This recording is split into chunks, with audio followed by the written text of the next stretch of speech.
walking is by far the single best exercise type of physical activity that you can do for living longer, being healthier, and avoiding all chronic illness. There's no doubt about it in terms of lowering the risk and helping reverse diabetes and hypertension and atherosclerosis, the plaque on the artery, and lowering the risk of various cancers and so on. The information on that is huge. But the question that people ask is, how much do I need to walk?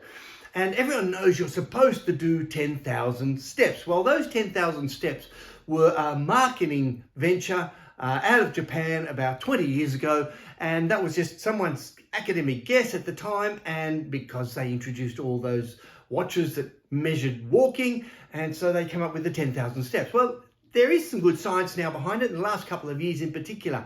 So I put together a couple of really big studies to show you what happens.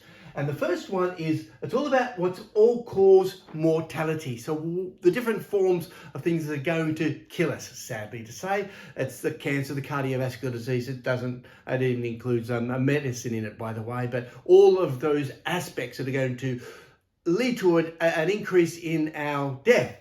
And the evidence, first of all, shows that sitting time greater or more than 8 hours a day, and if you're very inactive, it increases your risk of all-cause mortality by 52%. That's huge. That is absolutely huge, okay?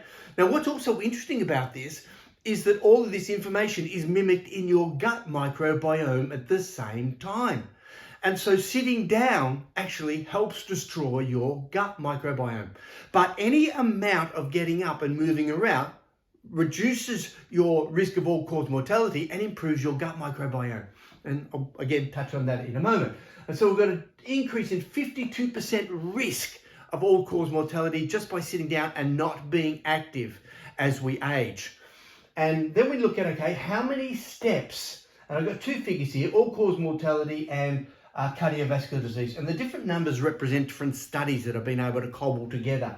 And it basically shows, and these are the average number of studies. They're funny numbers, you know, like 3,000. But if you take 3,000, so if you're sitting down most of the day and you take 3,555, you know, but about 3,000 to 5,000, 3,000 to 4,000 steps a day, you decrease your all-cause mortality by 14%. Wow, that's pretty good, isn't it? It's a simple thing like that.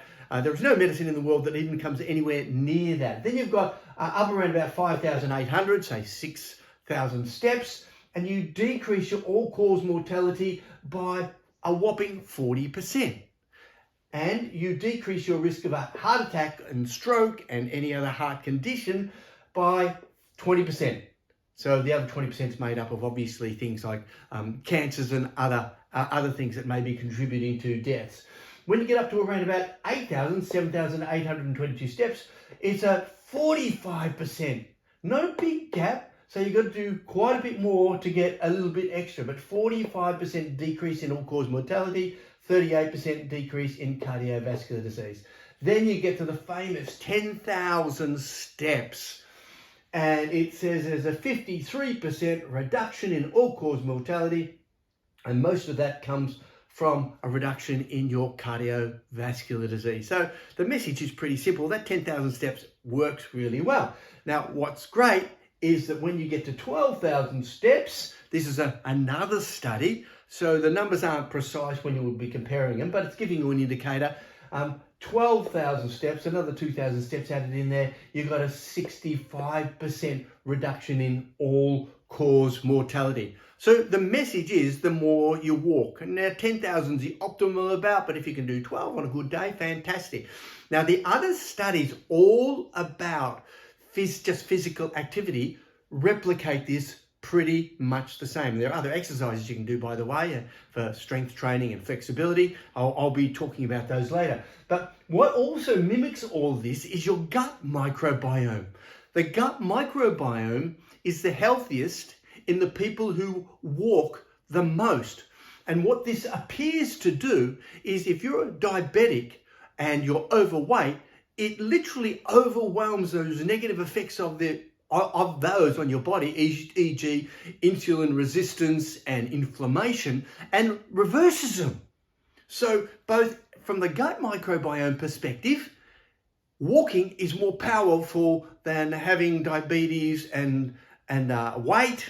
And as a result of it, you get the added benefits of the gut microbiome, which are mimicked here in the same thing, that when you get up to these number of steps, they far outweigh the negative effects of diabetes, metabolic syndrome type syndrome symptoms, and so on. So it's a great way to begin to reverse all of these conditions is by getting the steps. Now, the last bit of research, and I remember I wanted to highlight how the gut works in conjunction. So your gut microbiome works in conjunction with physical activity. But the last bit of evidence I want to put together is the latest research shows you can do it in any bouts of time. Originally, they had 20 minutes that you're supposed to do each time. Then the research came down to 10, and most of the research coming out in the last couple of years are saying even bouts of up to 5 minutes. A bit hard to measure the 1 and 2 minute bouts, but even up to bouts of 5 minutes a day. So just getting out there and going for a 5-minute walk is enough to get it started to add on to the next 5 minutes, to the next 5 minutes, to the next 5 minutes, so you can add on here.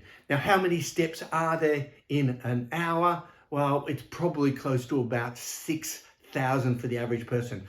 Now, the one last bit of evidence that comes up is it doesn't really matter if you just walk or walk fast. The evidence is it's the number of steps that count more than the intensity. So let's get up, get out, walk around, and get all those wonderful benefits from it. Subscribe below because I'll be showing you lots more great information based on science. Subscribe below, share this so we can share the information.